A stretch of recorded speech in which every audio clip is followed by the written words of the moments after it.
Hello, everybody. Welcome to the webinar. We're just going to wait a bit for all the attendees to trickle in.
Okay, I think we'll go ahead and get started with our intro. Thank you all for being here on the next iteration of the RCN webinar. We have two really interesting speakers lined up for you all today. Ooh, too far. So first, we're going to be hearing from Leslie Ogorzaly, who's at the Luxembourg Institute of Science and Technology. And she'll be talking about her project, a 3-year wastewater surveillance for human respiratory and enteric viruses in Luxembourg, moving beyond SARS-CoV-2. And then we're going to be hearing from Sami Oikarinen at Tampere University in Finland. And he's going to be presenting on wastewater-based surveillance of virus epidemics at the national level in Finland. As always, their presentations will be about 20 minutes, and then there'll be time for about 10 minutes of questions. And as always, put your questions in the Q&A, and then one of us will moderate that session. Just some generic ongoing activities for the RCN. The monthly journal club is going strong. The next one is going to be coming up in October. We haven't set the date yet, but you'll be hearing about that shortly. And then we are still taking and always taking webinar nominations. I'll post the form to that in the chat after the intro slides. And then I encourage you all to join our email list, to encourage your colleagues to join our email list so that you can be up to date with all of our ongoing activities and activities of other folks in the network. So I will hand it off to Leslie then. Okay, thank you, Sarah. I will share my screen.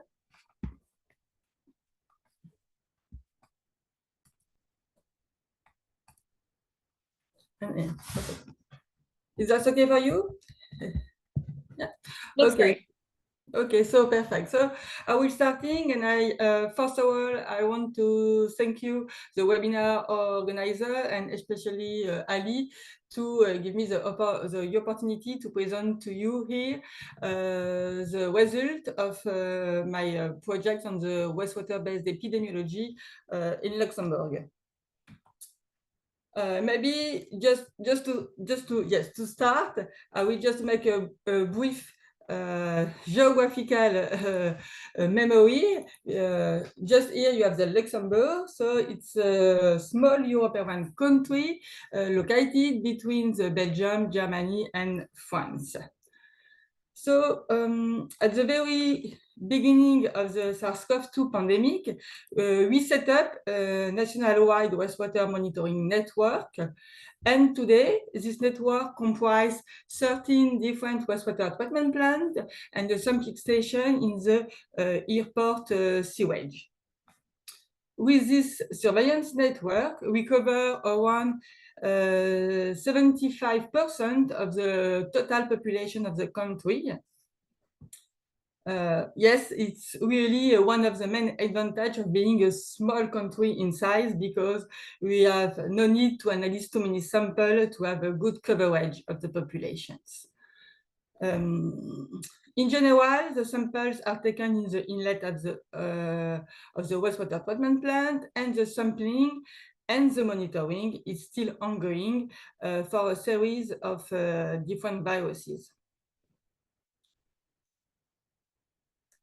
So in addition, we have also at the beginning of the pandemic a collection of old frozen samples dating back to before the SARS-CoV-2 pandemic, since another project was already undergo in Luxembourg on the wastewater-based epidemiology.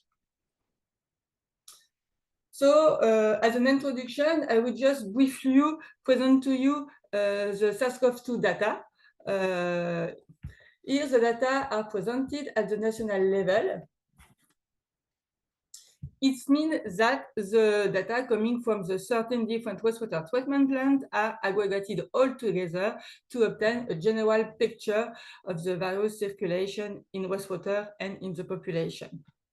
On the graph, the bar chart here in blue are the clinical data, while the line, the gray line, it's the flux of SARS-CoV-2 detected in wastewaters. The data are also normalized using the inlet flow in the wastewater, and also normalized to the 100,000 people for the country. Here you have just some small explanation of the of how the pandemic was conducting here in Luxembourg in terms of health measurement. So the first case, the first COVID-19 cases in the country was detected the 29th of February, and in our frozen sample we were able to detect the first positive samples for SARS-CoV-2 around 5 days before, because the first positive sample was on 24th of February. Just after, yes, the first detection, a lockdown period was done in Luxembourg for 2 months. Yes, and after, more at the end of 22 and the beginning of 21, a series of very restrictive measures were taking place in the country. It's not really a lockdown in this period, but it's really restrictive measurements. So all the restaurant, bar, cinema, movies, and theater, all it's closed, and the number of people that can meet together, it's really small. It's not more to 2 or 3 people maximum. And after, progressively during the 2021 years, the restriction measurements are reduced.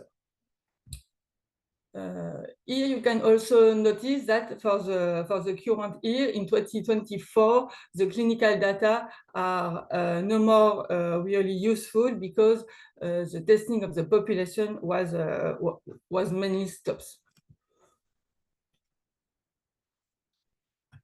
In parallel, during all the pandemic period, we also looking for the variant of concern in our wastewater sample, and this detection was mainly done by digital PCR using a specific mutation assay.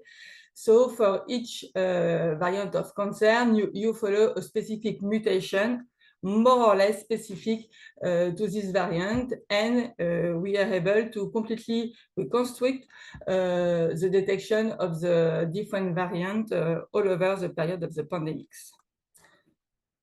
So based on this result, at the beginning of the 2022, we started a new research project named the Wastewater project.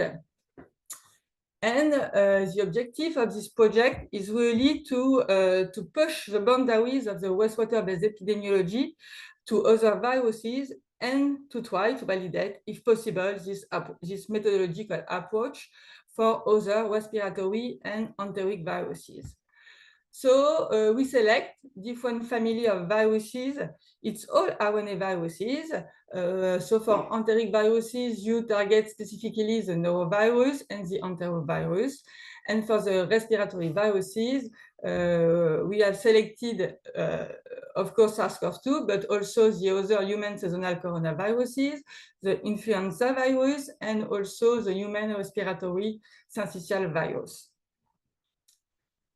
In this project, we did a retrospective analysis for all these new targets of all the wastewater samples that we collect during all the pandemic periods.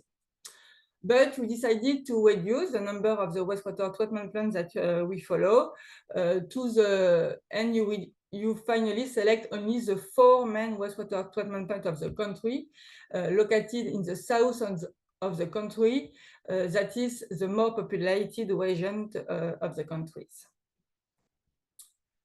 And here I will present to you the result corresponding to the analytical period from March 22 to March 2023. That represent more or less 1,000 different samples. Alors, from a methodological point of view, I will just here present you the wastewater processing. It's exactly the same that the sample preparation that we did for the SARS-CoV-2. At the beginning, at the sampling time, we perform a composite sample. It's a time proportional sample. So the sampling takes place during 24 hours. After the sample is come back to the laboratory, and the first step is to make a centrifugation to remove all the interfering substances.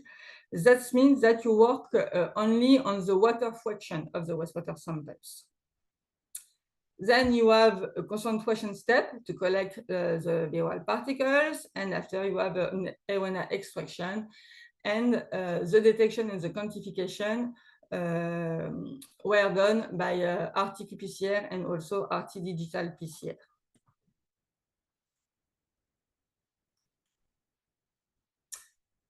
So I will start with a result concerning the respiratory viruses, and the first one is the influenza detection.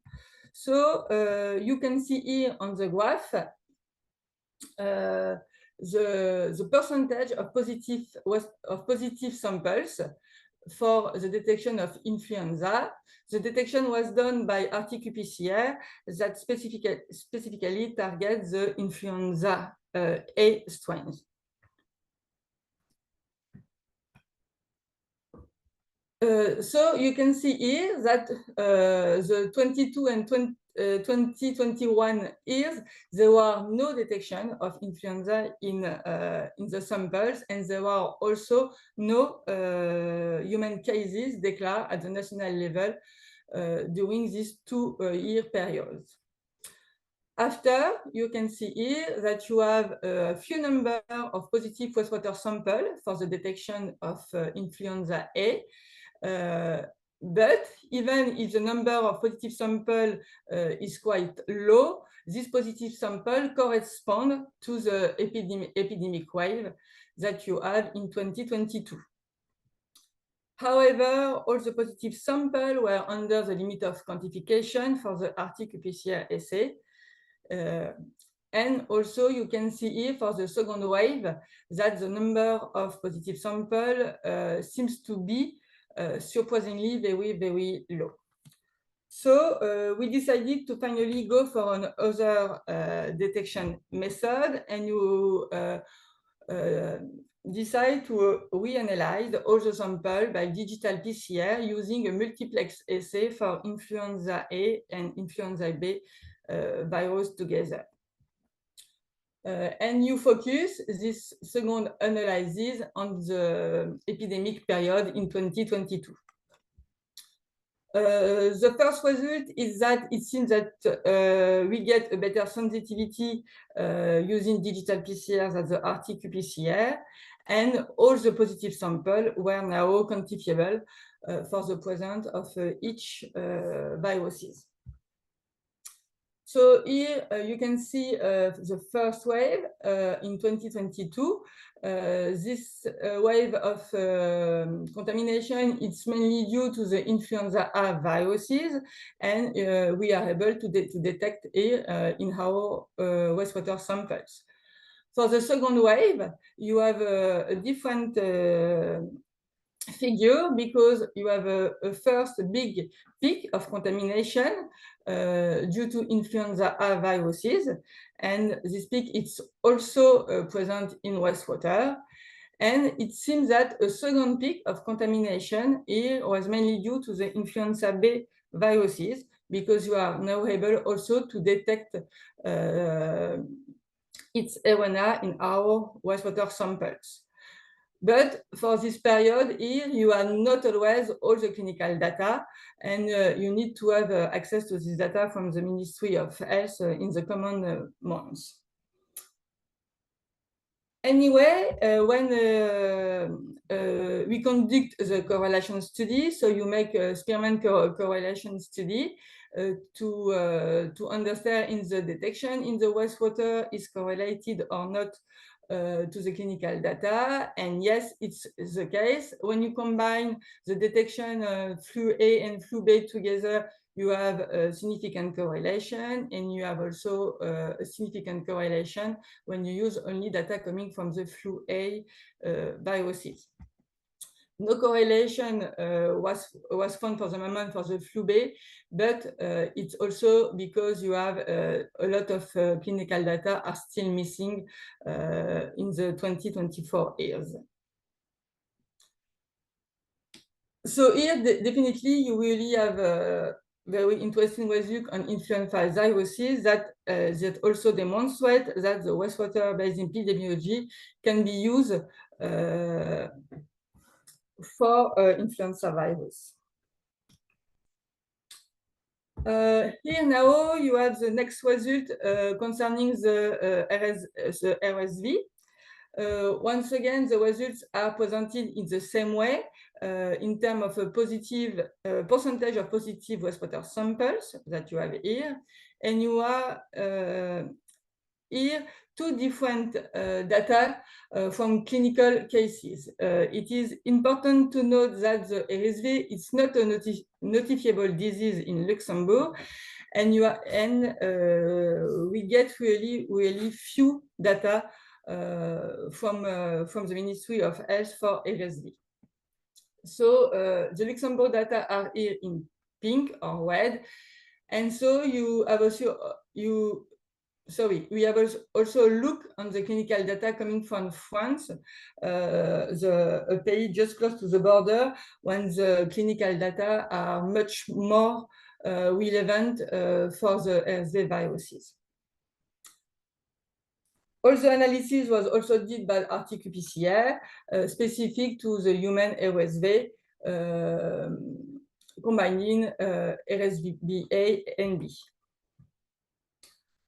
You can see that you have a high number of positive samples since 2021. Before, there were no detection in wastewater and also no reported cases during the 2022 years.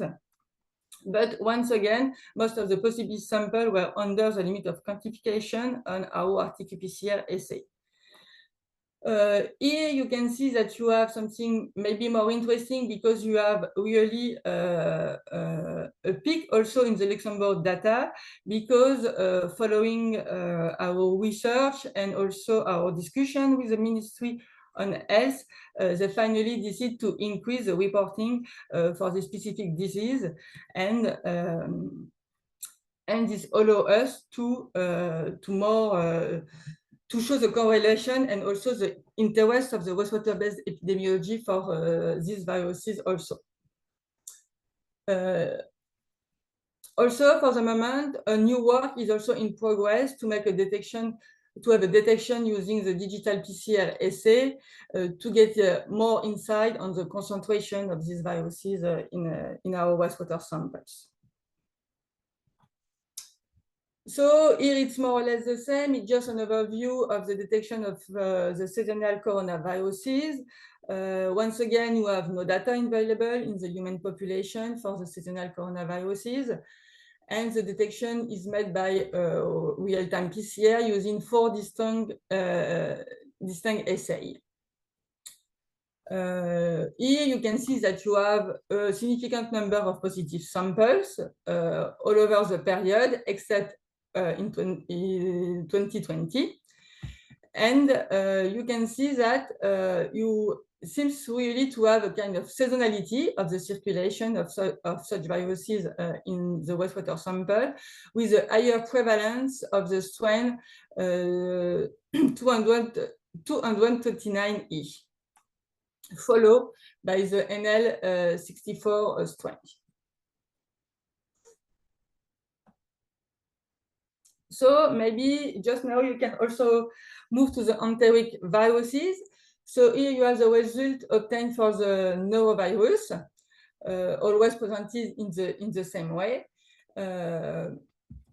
For the norovirus, we also use real-time PCR with two distinct assays, one for genogroup 1 and the other for the genogroup 2. Here you can see already something interesting. At the end of 2020 and at the beginning of 2021, it seems to have a higher proportion of negative samples for genogroup 1 and genogroup 2. And this period corresponds also to the period where you have an important restrictive measure in place in Luxembourg. For the detection of noroviruses, all the positive samples were quantified by qPCR, and you can see here the result of the quantification during all over the period. The first graph on the top is for genogroup 1, the second one is for genogroup 2. The data are not put together because you have really a higher concentration of genogroup 1 compared to genogroup 2, more or less 1 log more for genogroup 1. During all the beginning of the pandemic, during the first year, even the two first years, the concentration of noroviruses in wastewater is quite low. And you can see after that you have an increase of the concentration since the beginning of 2022. Regarding the clinical data, so we have some clinical data, but the number of reported cases are very, very low because it's not a notifiable disease at all. But you can see that when you make the correlation studies, and it seems to have a good correlation when you group together results coming from genogroup 1 and genogroup 2, but also for each genogroup taken individually. And you can also notify that the correlation seems better for the genogroup 2, especially in this part of the graph. You can see that here you are a peak in wastewater, that it's more in relationship with the human cases. That is not the case for the genogroup 1 in this part, in this period. Here, finally, you try also to detect enteroviruses by real-time PCR. It seems that you have a significant number of positive samples during all the period, but all the samples are under the limit of quantification and even sometimes under the limit of detection. So the results are not really conclusive at this time, and you need for sure to improve our methodology. So to conclude, I just maybe have some 2 or 3 things to reminder about this result. The first one is the respiratory virus nucleic acid readily detected in wastewater, meaning that wastewater-based epidemiology approach can really be used for this kind of viruses. Enteric viruses are also detectable in wastewater, but technical improvement is still needed for some virus group, and also the clinical data for this part, it's really missing here in Luxembourg to really understand the added value of this approach for enteric viruses. And for sure, the collaboration and the partnership with public health authority is essential to ensure the research can be useful. what next for our project? The first one is that there were places for improvement. Hi, Leslie. Sorry to interrupt you, but we have questions in the Q&A. Do you just want to go through this really quickly? Yeah, sure. Okay. Sure. Yeah, yes. It just really the next step for us. It's really the implementation of a permanent surveillance system at the national level. We currently work with the Ministry of Health that is very, very interesting to our result on wastewater-based epidemiology, and you work on the implementation of a surveillance system on long term. Yes, and I just want to thank you all of us for your intention, and also I would like to thank all the ViralAir teams, especially Cécile and Manon just here, that they did all the analysis in the lab, and also all the partners of the project, the different ministry, and also for sure the Wastewater Treatment Plant Syndicate that they help us for all the sampling. Thank you. Thank you so much for that really excellent presentation. You guys have done a ton of work there, wrapped up into 20 minutes. So we do have a bunch of questions. So I'm going to ask those, and if people have other questions, please put them in the Q&A.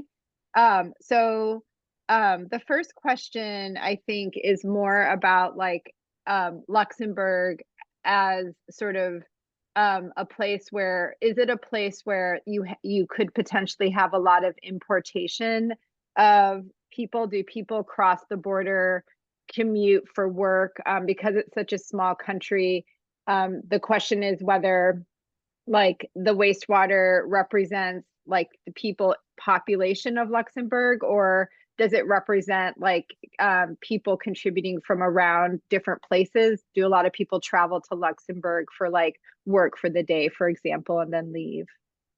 Can you give us some context? Yes, two different aspects to respond to this question. The first one is that in Luxembourg, there are so many workers coming from the border country, meaning Belgium, Germany, and also France.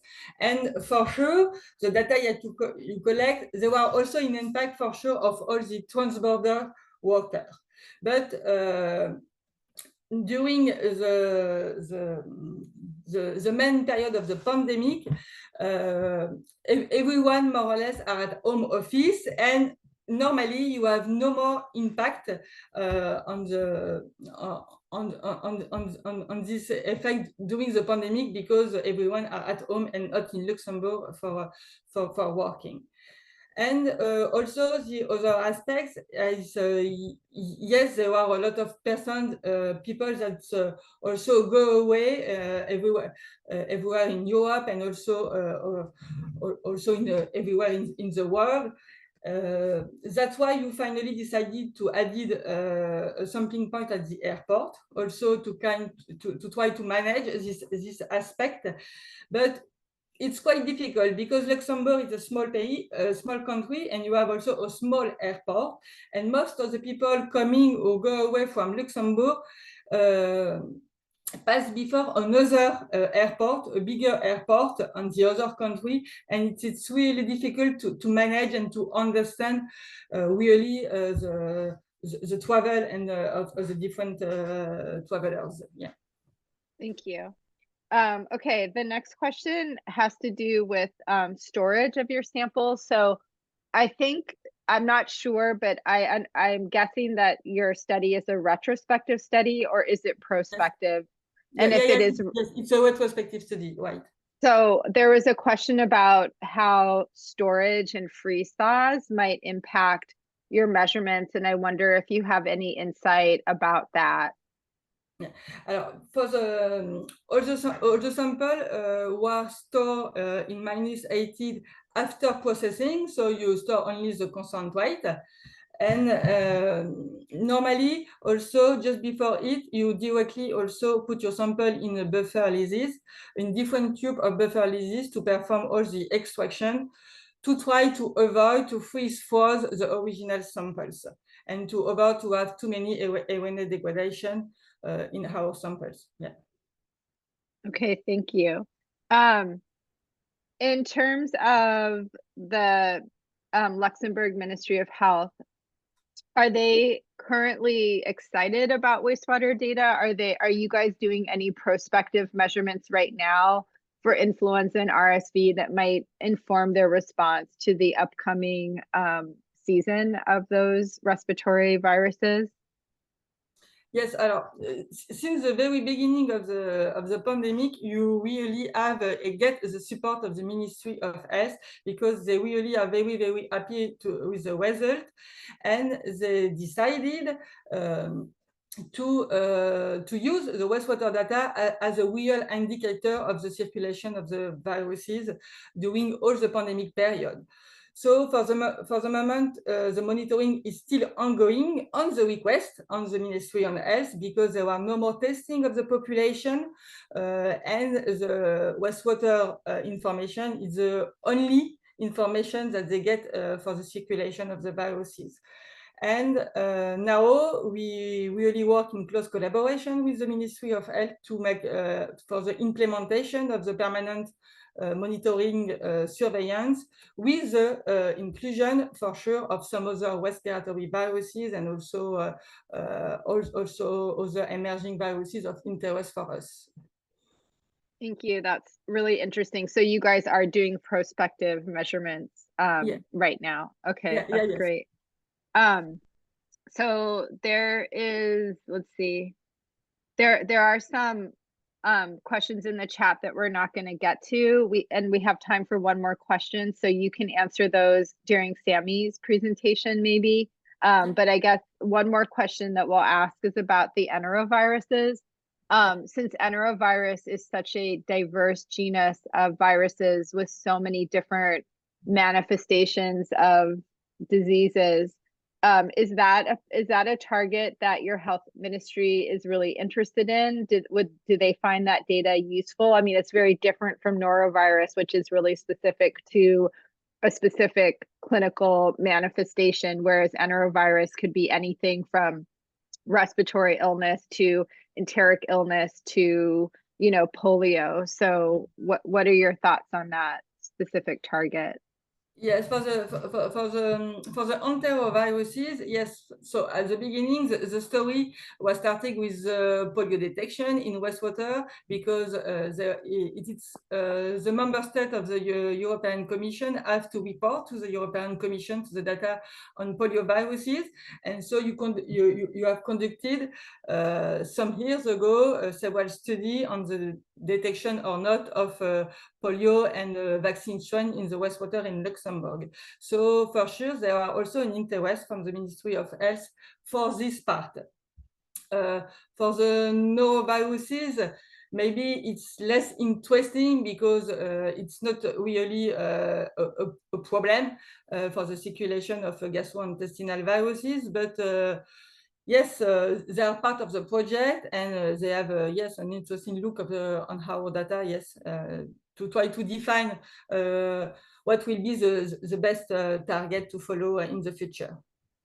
Thank you so much, Leslie, for the great talk and the Q&A. Again, there's some questions in the Q&A you can look at in the next talk. Sure. Okay, so Sami, you can share your screen, and Rolf is going to be the moderator for Sami's talk.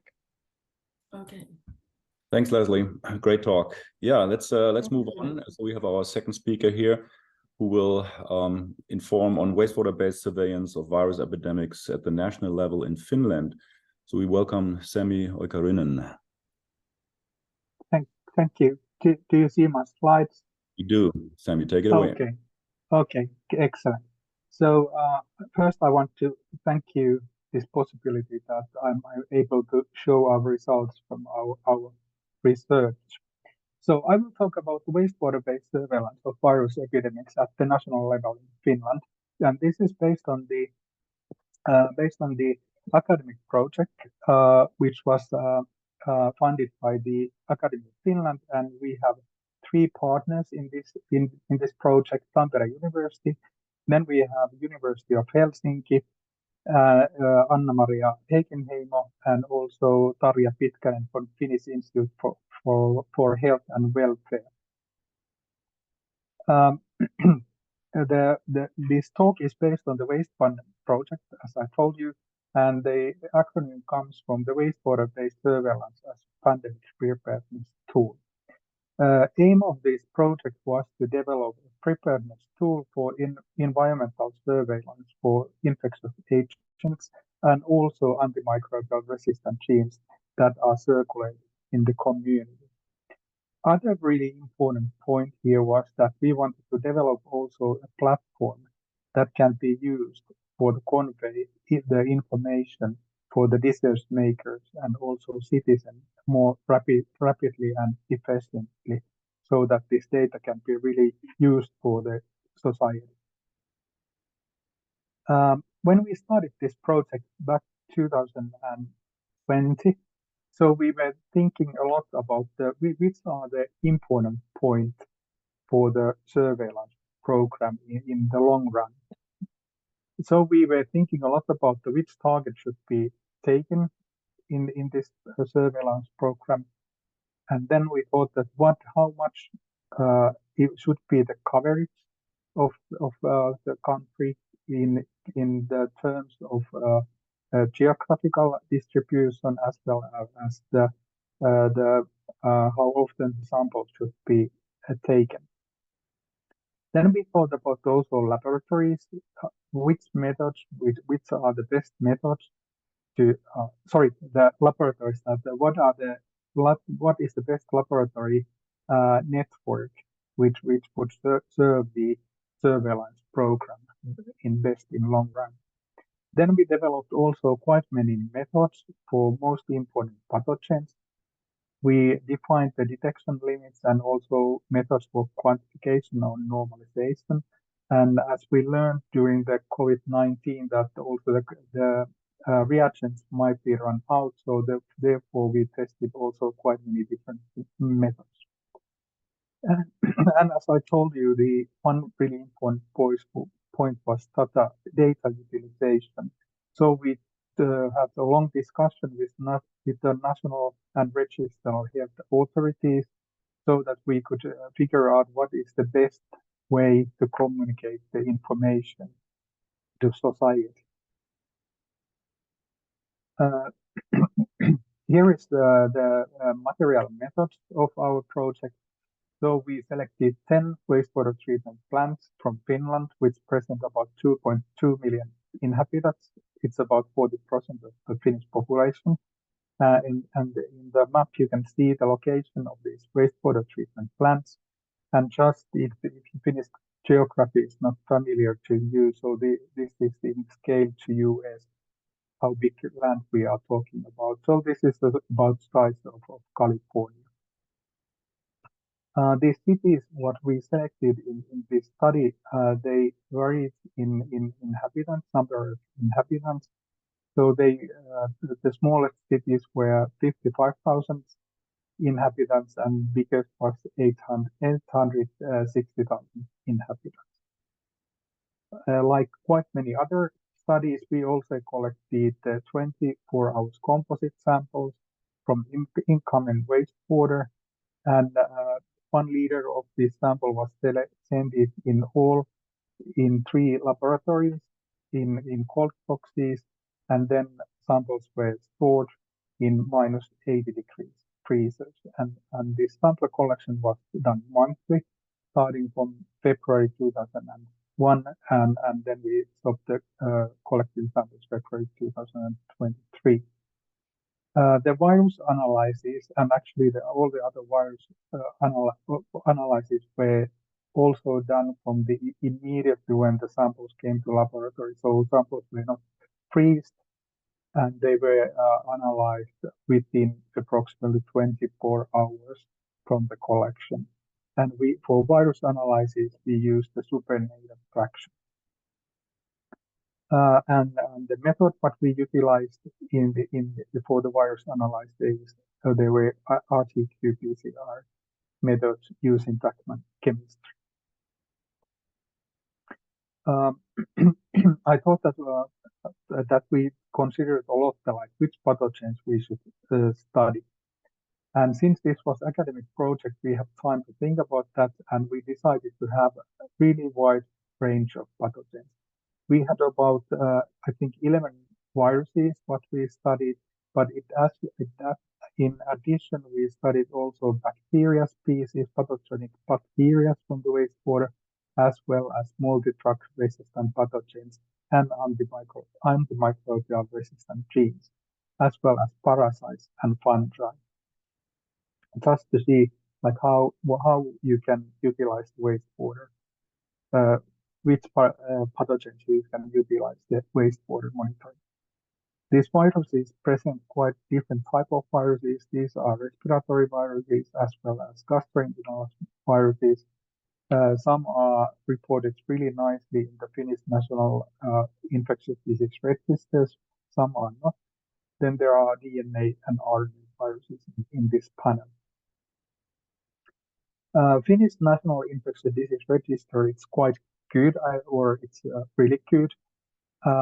And all of the cases are confirmed by the clinical laboratories, and all data is collected in timely manner and also geographically, so that we can see which hospital districts this infectious comes.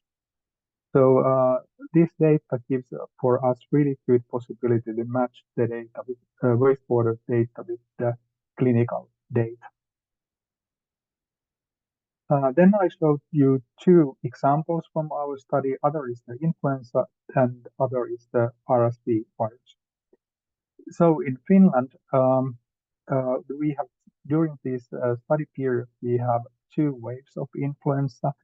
Other one was a small wave was during the December 2021 and January 2022.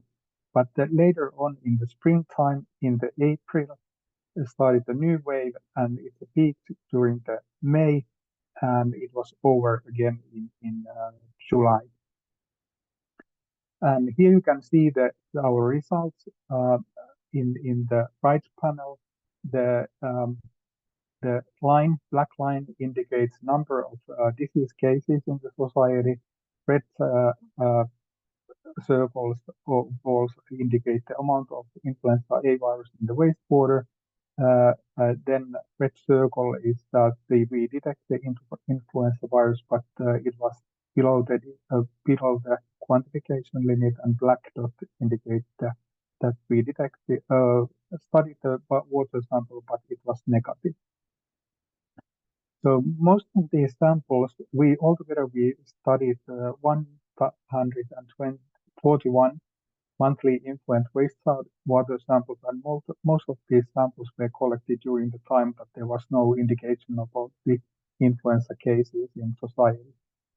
However, 43 samples were collected when at least one influenza A case was diagnosed. What we learned in this study that each wastewater treatment plant has its own fingerprint, so that we could find the influenza virus from the wastewater during the epidemics, but still the proportion between the number of the gene copy number of influenza in wastewater was different compared to National Infectious Disease Register data between the wastewater treatment plants. Then we also studied the association or correlation between the wastewater data and clinical cases, and and we detected from all cities quite strong correlation. So in general, the correlation was over 0.6.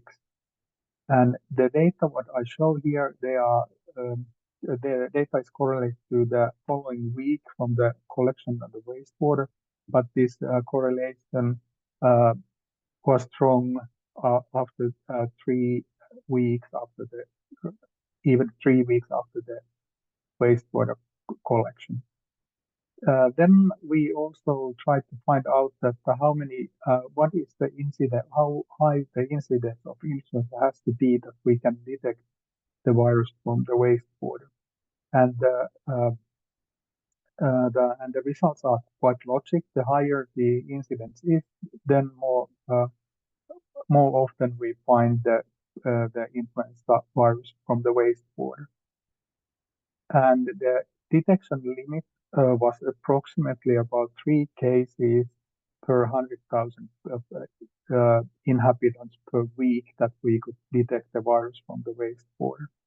However, you have to remember that some of these cities were really small, only like 50,000 persons cities. So it means that even one case quite often was enough that we actually detect the virus from the wastewater. One interesting finding was also that the 12% of the wastewater samples were positive when the influenza was not reported in the clinical data. 5 of these samples were collected about 1 week apart from the reported influenza cases, so it was sure that the influenza was present in the population. Then 7 positive samples were 5 to 14 weeks apart from the influenza cases that were reported in National Infectious Disease Register. So I think this is quite interesting finding. But when we look at the influenza register data in whole Finland, so actually only the August and September 2001 were months when no influenza cases were reported.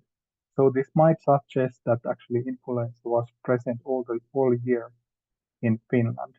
Other possibility, which we cannot exclude, but it's not likely, but possible that we can see also birds might be the source for this virus.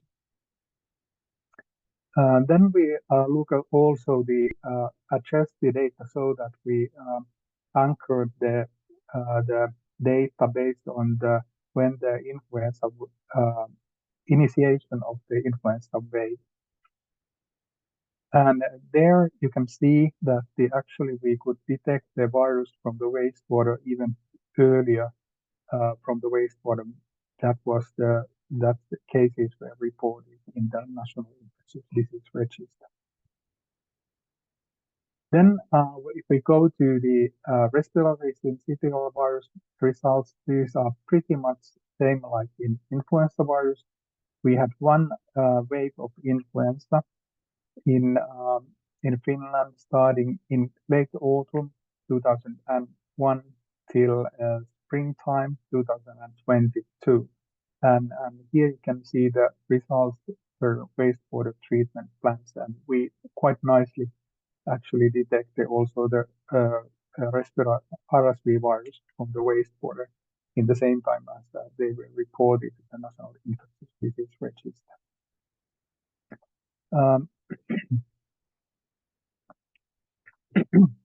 Then again, if we can look at the incidence, the correlation between the wastewater data and RSV incidence in clinical data, and there again we find really nice correlation between these measurements. So in general, the correlation was over 0.6 nearly in all wastewater treatment plants. And then again, we look at the how many cases there should be in the population that we are able to find the virus from the wastewater, and it was pretty much similar sensitivity because about 4 cases per 100,000 people per week were positive in RSV in the National Infectious Disease Register. So then we could detect always the RSV also in the wastewater. And also when we look at the data that if we are able to detect the virus from the wastewater before the National Infectious Disease Register, so that we were able to do quite often as well. So it tells that this can be the preparedness tool. According to our study, we suggested tentative wastewater-based surveillance scheme for viruses in Finland. For respiratory diseases, so SARS-CoV-2, influenza, and RSV, I think it's good to try to detect the trends as well as outbreaks. And our idea is that the samples should be collected once a week and largest cities. So it's approximately the same cities what we used in the WASP-1 project. Then about poliovirus eradication, there of course the idea is that just to prove that the poliovirus is absent from the Finland, and that has been already followed in Finland from 1960s regularly from the wastewater. And our suggestion is that it should be followed twice per month from selected cities. So biggest cities mainly. And then about the gastrointestinal infections, I think the idea is that it's good to follow the long-term trends. And of course, if there are outbreaks, then wastewater monitoring might be useful.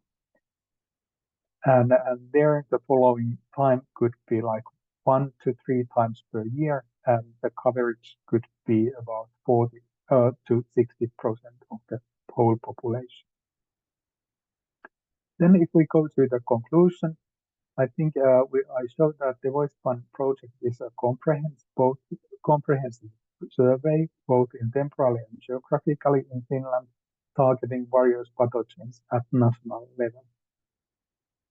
Then I think we showed that the unfrozen supernatant on effluent wastewater is a suitable matches for virus analysis, and wastewater-based surveillance shows objective trends for various pathogens in the community. It can be also served as an early warning system for emerging epidemics such as poliovirus, SARS-CoV-2, influenza virus, as well as RSV virus. In addition, I didn't have time to show you, but we did quite many other viruses which are not present or which are not shown in or reported in the National Infectious Disease Register. So I think the wastewater gives a really good novel data and increases understanding of those pathogens as well at the community level. And like in quite many other countries, in Finland, we have also built up the infrastructure for following the SARS-CoV-2 in wastewater. And now we suggest that also influenza A and RSV will be added in this infrastructure. I think we have gained a lot of interesting data, but I think it's still further. We have to develop further models and approaches that makes it possible to utilize the wastewater-based data effectively. Then one point which I want to raise up still, that we are also developing the WASP-1 portal, which is internet-based, where we actually publish all the results what we have obtained from this project. And we will launch this page, I think, in this month, and then you can, if you are interested, you can see the results there. Then one more thing is that our project will be ended in November this year, and we will have a final seminar coming on the 26th of October. So if you are interested to join this event, you can register either reading this QR code, or I put actually the link also in the chat that you can also copy the registration form from there. And the time is not perfect to you, unfortunately, because I think only those ones who suffer from insomnia, because the time is 2 in Finland, but there in California it's 2 a.m. So it's not optimal. I'm sorry about that. But then I want to thank you our wonderful consortium, our partners in University of Helsinki and also Finnish Institute for Health and Welfare, and as well as all wastewater treatment plants who collected and sent the samples for us, and also our funders, especially Academy of Finland, who make this study possible. Thank you. All right, thanks, Sami, for a very interesting conversation or presentation from a location that we don't hear that much about. So we have some questions coming in. I think one relates definitely to the geography of Finland. It's a large country which was not very densely populated. So the question here is, do you feel that the rural locations are significantly captured in your essay? I think you pointed out that you had about 40% of the Finnish population captured in larger cities, but is it possible that the rural situation is not reflective, of what you measure in the cities? Of course, it's possible, and especially northern part of Finland. I think it's really quite large place or area, and the density of the population is low. So definitely, it's possible that some of the part of Finland it's not covered. But when we tested or we have the SARS-CoV-2 for monitoring, it's concentrating in 28 different locations, and we compared these results with the 10 wastewater treatment plants what we followed in waste plant project. So they showed similar kind of trends still. Mm-hmm. Thank you. And then there was a question regarding the qualitative and quantitative nature of the results that you obtained. Maybe can you remind us of which threats you measured just qualitatively, and whether those also tracked with the clinical data as far as they are available? Sorry, now I didn't get the question. Yeah, let me clarify. So with when we do an analysis, we can have just positive results and so measure the presence of the threat, or we can have quantitative data looking at trends and actual numbers. And so we were interested in finding out whether you tracked any of the threats that were in your table with just qualitatively, so whether they are absence or presence, and then whether those data also tracked with the clinical information that was available.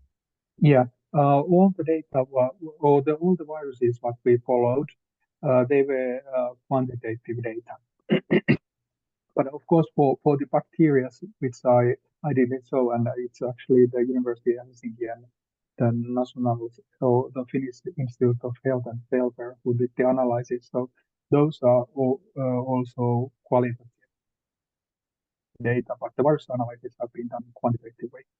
And it seems that those viruses what are reported in the National Disease Register, so all the data seems to correlate really nicely.